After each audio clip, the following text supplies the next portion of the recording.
Burns are a global public health problem, with the majority of these occurring in low and middle income countries, such as Congo. The rate of childhood deaths from burns in these countries is currently over 7 times higher than in high-income countries. Non-fatal burns are a leading cause of disease, including prolonged hospitalisation, disfigurement and disability, often with resulting stigma and rejection. After resuscitation, patients with burns require operative procedures and regular dressings, and these dressings are often very expensive. Along with regular input and training since 2006, AusHeal has also provided short-term development grants for Congolese medical staff to travel to a neighbouring African country to upskill in a particular specialty area. Since 2016, 12 of the 17 short-term development grants have been provided for nurses. 2 of those grants have assisted nurses at Heal Africa Hospital to provide improved care for patients who have been burned. Lucien is one of the nurses in the general surgical ward. He had a desire to learn more about burns nursing because he was seeing so many patients coming through the ward with burns injuries. He felt helpless and untrained, so he approached AusHeal through the nursing directors. And AusHeal was able to provide him with a short-term development grant, and he travelled to Tanzania in 2018 and visited a burns unit and learnt about burns nursing. He returned to Heal Africa and started training the other nurses about how to care for burns patients because now he felt empowered. One of the patients that then came across his path was Richard. Richard was 32 and he sustained severe electrical burns when he was on his work site and his head touched a high voltage cable. He presented to the hospital in a serious condition with severe burns to his head and face and neck and upper body, and about 65% of the body was burnt. He was resuscitated and underwent multiple surgeries. Lucien was able to nurse him back to health by applying the principles that he'd learnt in Tanzania.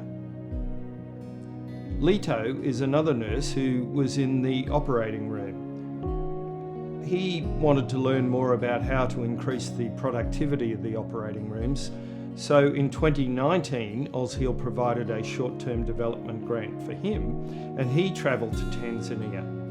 While he was in Tanzania learning about the operating room, he noticed that there were many burns patients coming to the operating theatre, and he noticed that they were being dressed, or their wounds were being dressed, with a very cheap wound dressing of gauze and Vaseline.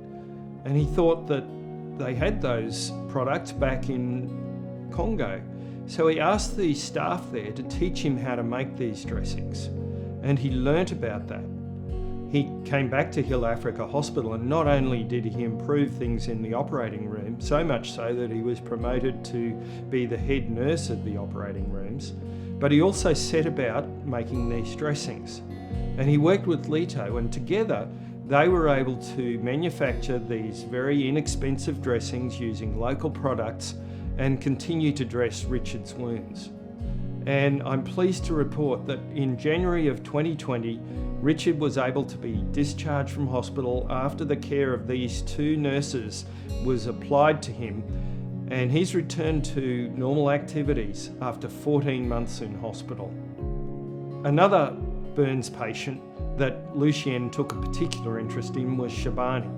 He's an 8-year-old boy who lives on an island in the middle of Lake Kivu, and he's been brought up by his grandparents as both parents had died. He was often bullied because of his home situation, and sadly some misguided boys poured petrol over him one day and set alight to him. He had severe burns, including to his face and upper body. He was not referred to the mainland hospital for some months, and when we first met him, he had severe contractures with his neck almost glued down to his chest, and his left arm was fixed to the side of his body due to these contractures. I first met Shabani when Lucien brought him to me and said, "Is there anything we can do to help this young boy?" Shabani underwent surgery, and he's had the dressings that Lucien and Lito developed applied to his wounds. So much so that he's made a good recovery now, and he's been able to be discharged from hospital and is back with his grandparents again. These are just two examples of how AusHeal has supported nursing training in the Congo.